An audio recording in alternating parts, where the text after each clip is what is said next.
नमस्ते and my session is on Lala Lajpat Rai political ideas यानी लाला लाजपत राय के धार्मिक विचार। लाजपत राय के धार्मिक विचारों को अगर हम देखें तो वे किसी धर्म विशेष के उत्थान अथवा उसकी प्रस्तावना का प्रयास कर रहे थे। उनके धार्मिक विचारों का महत्व भारत के सांप्रदायिक राजनीति के विश्लेषण के कारण अपना महत्व रखता है। आलोचकों के एक पक्षी विवेचन ने लाजपत राय को सांप्रदायिक हिंदूसित करने का प्रयास किया है। वास्तविक यह है कि सांप्रदायिक राजनीति के अध्ययनकर्ताओं ने लाजपत राय का नाम अग्रणी है। उन्होंने भारत के हिंदू मुस्लिम संबंधों पर जो विचार व्यक्त किए हैं वे उनके व्यक्तित्व महत्ता के प्रतीक हैं। उनके जैसा व्यक्तित्व समस्त आधुनिक सामाजिक एवं राजनीतिक चिंतन में मिलना कठिन है, क्योंकि सांप्रदायिक से ग्रस्त होकर भी उससे ऊपर उठकर धर्मनिरपेक्ष दृष्टिकोण प्रस्तुत करने वाले उनके विचार विकासात्मक मानवीय पक्ष के द्योतक हैं। प्रारंभ के अंत तक धर्मनिरपेक्ष विचार रखने वाले चिंतक के धार्मिक विचार ही नहीं सकते। इसी तरह सांप्रदायिक विचार राजनीति से निरंतर फंसे हुए व्यक्ति के विचारों में निरपेक्षता मिलना कठिन है, किंतु लाजपत राय इस दृष्टि से उपयुक्त दोनों श्रेणियों से भिन्न है। वह सांप्रदायिक में रहकर भी उससे ऊपर उठने के प्रयास में सफल हुए और उनके विचारों की पूर्णतया निरपेक्ष से श्रेष्ठ से भी, क्योंकि दोनों पक्षों को कहते हैं ना गहरी पेठ प्राप्त थी। धर्म से जो तादात्म्य उनका रहा वह उसी प्रकार अद्वितीय था जैसे उनका सांप्रदायिक राजनीति का विवेचन आवश्यकता है उनके विचारों को दृष्टिकोण से देखने का। लाला लाजपत राय का जो बाल्यकाल है भारत के प्रमुख धार्मिक सांप्रदायिक का एक कहते हैं ना क्रीड़ांगन रहा। जैन धर्म, सिख धर्म, हिंदू धर्म, इस्लाम उनके परिवार से विरासत से प्राप्त हुए। ब्रह्म समाज, देव समाज, आर्य समाज से भी उनका संबंध रहा। उनके पिता की इस्लाम परायणता के कारण वे नमाज में पढ़ते और रमज़ान के महीने में उपवास करते, किंतु शीघ्र ही उनकी माता के हिंदू विचारों की विजय हुई और उनके पिता का इस्लाम के प्रति मोहभंग हुआ। लाला लाजपत राय ने व्यसन में आर्य समाज का वर्ण किया और आर्य समाज में उनके प्रति आसक्ति उनके अंतराल में स्थित राष्ट्रवाद के विचारों के कारण भी स्पष्ट और आगे बढ़ी। आर्य समाज ने उनके राजनीतिक जीवन का मार्ग दर्शाया और वे हिंदुओं की महत्ता तथा हिंदू राष्ट्र के समर्थक बने। उन्होंने वेदों की अपौरुषेयता को स्वीकार करते हुए किसी भी विपरीत आचरण को स्वीकार करने से मना कर दिया। वे हिंदू के प्रयोग तथा प्रचार, हिंदू संगठन तथा शुद्धि के आर्य सामाजिक कार्यक्रमों के समर्थक रहे। उन्होंने स्वामी दयानंद की स्मृति को स्थायी बनाने के उद्देश्य से दयानंद एंग्लो वैदिक पाठशाला की स्थापना की और बाद में आर्य समाज के तत्वावधान से लाला लाजपत राय ने भारत में पड़ने वाले भयंकर दुर्भिक्षों के समय आर्य अकाल सहायता आंदोलन चलाए और सैकड़ों अनाथ बालक बालिकाओं को ईसाई मिशनरियों के चंगुल से बचाया और अनेक प्रकार की सेवाएं अकाल पीड़ित क्षेत्रों में दी। कालांतर में लाला लाजपत राय के अनेक परिवर्तन आए। उनके विदेश प्रवासों तथा राष्ट्रव्यापी राजनीतिक आंदोलन से उनके संबंधित होने कारण उनका दृष्टिकोण और आर्य समाजियों जैसा न रहा। वे आर्य समाज, हिंदू संगठन तथा हिंदी के अत्यधिक प्रचार को मुस्लिम प्रतापवादी प्रवृत्ति की ओर से अधिक भड़काने वाले कारण मानने लगे थे। लाला लाजपत राय ने स्वामी दयानंद द्वारा अनेक धर्मों की आलोचना को दोषपूर्ण ठहराया। इस प्रकार लाला लाजपत राय ने धार्मिक सहिष्णुता का उदाहरण प्रस्तुत करते हुए अन्य धर्मों को आलोचना तथा अनेक संस्थापकों के प्रति अभद्रता का व्यवहार उचित नहीं ठहराया। लाला लाजपत राय ने दयानंद सरस्वती के मतवे का अंतिम वाक्य नहीं माना। उन्होंने आर्य समाज में शाकाहारी तथा मांसाहारी समुदायों के मध्य विवाद में मांसाहार का समर्थन किया। इस प्रकार आर्य समाजी होते हुए भी लाला लाजपत राय का दृष्टिकोण प्रगतिशील एवं सहिष्णुता से पूर्ण था। वे सांप्रदायिक सद्भाव व सहिष्णुता के लिए कार्य करना चाहते थे।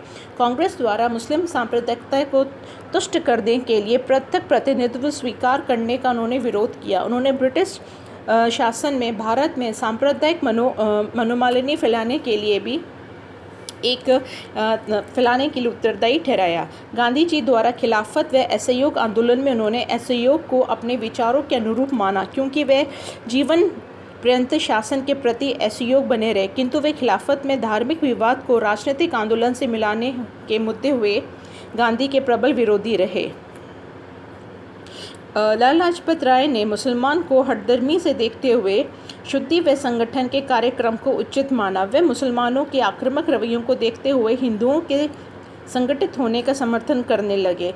यद्यपि लाला लाजपत राय ने हिंदुओं को संगठित होने का आह्वान किया, तथापि उनके विचार धार्मिक असहिष्णुता के विरोधी रहे।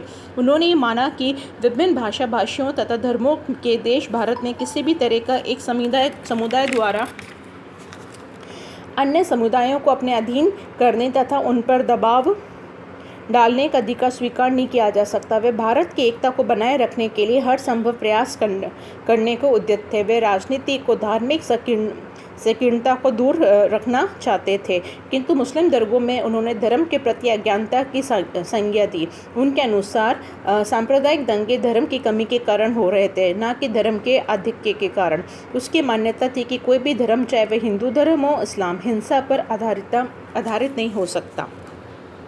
लाला लाजपत राय ने हिंदुओं तथा मुसलमानों के सांप्रदायिक संबंधों का विवेचन करते हुए प्रकट किया कि भारतीय मुसलमानों को, जिनमें अधिकांश धर्म परिवर्तन के कारण हिंदुओं के मुसलमान बने, पृथक राष्ट्रता से अपने आप को संयुक्त करने का प्रयास नहीं करना चाहिए था। वे सर्व इस्लामवाद के भ्रामक प्रचार के शिकार थे। उन्होंने अनुसार आगा खां तथा जिला खान कितने मुसलमान थे। उनके अनुसार सर आगा खां अथवा जिन्हा कितने मुसलमान थे। वे केवल अपने राजनीतिक नेतृत्व के लिए हिंदुओं को भड़काना चाहते थे। उनका कहना था कि अंग्रेजों की फूट डालकर राज्य करने की नीति उनके द्वारा आर्थिक प्रलोभनों तथा उनके सरकारी सेवाओं में मुसलमानों के लिए अधिक स्थान देने के उद्देश्य से प्रयुक्त की गई थी, ताकि भारत में राष्ट्रीय आंदोलन शिथिल हो जाए और भारत सरकार और भारत परस्पर लड़ते हुए राजनीतिक स्वतंत्रता की मांग न करें। उधर मुसलमानों का जिना समर्थक समुदाय हिंदू मुस्लिम एकता के स्थान पर प्रत्यक्ष से अधिक विश्वास रखता था। कांग्रेस ने नेताओं को मुस्लिम संप्रदाय को तुष्टि करने की नीति लाजपत राय को उचित नहीं दिखाई दी। वे कांग्रेस लीग में लखनऊ समझौते को पंजाब के अल्पसंख्यक हिंदुओं पर करार प्रहार मानते थे, क्योंकि जहां मुस्लिम लीग ने अपनी चातुरी में मुस्लिम अल्पसंख्यक प्रांतों में मुसलमानों के हितों को संरक्षित करने के प्रबंध कर दिए थे, वहाँ कांग्रेस की नीति के अनुसार कारण हिंदू अल्पसंख्यक प्रांत पंजाब में हिंदुओं के हितों को सुरक्षित करने का कोई प्रयत्न नहीं किया जा सकता था। लाला लाजपत राय ने समय की मांग को देखकर पंजाब में हिंदुओं के हितों को सुरक्षित करने का कार्यक्रम किया था। यद्यपि लाला लाजपत राय ने भारत में विभाजन की रूपरेखा स्पष्ट बतलाई और 1947 में देवयोगत भारत का विभाजन लगभग इसी प्रकार हुआ, किंतु उनका ये अर्थ नहीं है कि लाजपत राय, क्योंकि अगर आप थोड़ा और देखेंगे कि जैसे कि 1925 में लाला लाजपत राय ने व्यक्त किया था कि मौलाना हजरत मोहनी के वक्तव्यों के अनुसार मुसलमान अंग्रेजों के अनुसार भारत की अधिराज्य स्थिति की कभी स्वीकार नहीं करेंगे। उनका उद्देश्य में भारत ने प्रत्येक मुस्लिम राज्यों की स्थापना का है जो राष्ट्रीय संघात्मक शासन के अंतर्गत हिंदू राज्यों से जुड़े हुए हों। उनका उद्देश्य हिंदुओं तथा मुसलमानों में घनी आबादी वाले छोटे राज्यों की स्थापना का है। यदि सांप्रदायिक प्रतिनिधित्व के अंतर्गत पृथक निर्वाचन क्षेत्रों के सिद्धांत की दृष्टि से देखा जाए तब तो मौलाना हजरत की छोटे प्रांतों की योजना ही एकमात्र क्रियाशील प्रस्ताव है।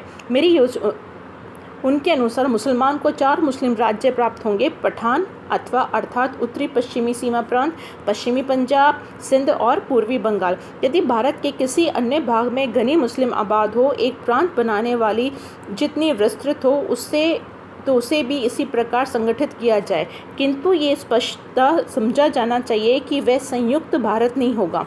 इसका अर्थ है कि भारत का मुस्लिम भारत तथा गैर मुस्लिम भारत में स्पष्ट विभाजन। तो इस तरह से आपने देखा कि लाला लाजपत राय ने भारत के विभाजन की रूपरेखा स्पष्ट बतलाई और 1947 में जैसा कि भारत में विभाजन लगभग उसी प्रकार हुआ, किंतु उसका ये अर्थ नहीं कि लाला लाजपत राय उपयुक्त योजना को स्वयं स्वीकार करते थे। वे संयुक्त भारत की स्वतंत्रता में निष्ठा रखते थे। उन्होंने विभाजन की योजना का पूर्वाभास प्राप्त का मुसलमानों के प्रत्यक्षवादी मांग की चरम परिणति हमारे समक्ष प्रस्तुत की। उनकी इस भविष्य दृष्टा की स्थिति का मुसलमान नेताओं के अतिशय लाभ उठाया और जिन्ना और रहमत अली आदि ने पाकिस्तान के निर्माण के समय दोहराया कि पंजाब के नेता लाला लाजपत राय ने भारत के विभाजन का सुझाव पहले ही दिया था। वास्तविकता ये थी कि लाला लाजपत राय विभाजन डालने का प्रयास कर रहे थे। उन्होंने इसी कारण से हिंदू राष्ट्र के समर्थकों को कभी प्रोत्साहित नहीं किया। वे एक धर्मनिरपेक्ष भारत राष्ट्र की स्थापना के सदैव इच्छुक रहे। उन्होंने मुसलमानों के संगठित विरुद्ध स्वरूप ही हिंदू सभा से अपना संबंध स्थापित किया। उन्होंने नेतृत्व में हिंदू महासभा को सांप्रदायिक तनावों से दूर रहने और देश की प्रमुख राजनीतिक समस्याओं पर हिंदुओं का जनमत संगठन करने का अवसर मिला।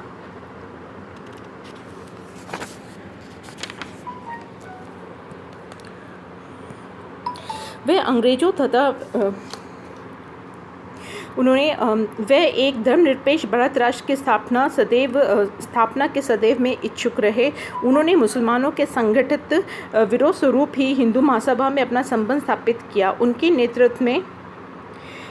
नेतृत्व में हिंदू महासभा को सांप्रदायिक तनावों को दूर रहने और देश की प्रमुख राजनीतिक समस्याओं पर हिंदू का जनमत करने का अवसर मिला। हिंदू महासभा के कट्टर नेताओं का लाला लाजपत राय का सुझाव था कि महासभा को हिंदुओं के सामाजिक संगठन का कार्य ही करना चाहिए और राजनीतिक प्रश्नों से दूर रहना चाहिए। उचित प्रतीत नहीं हुआ।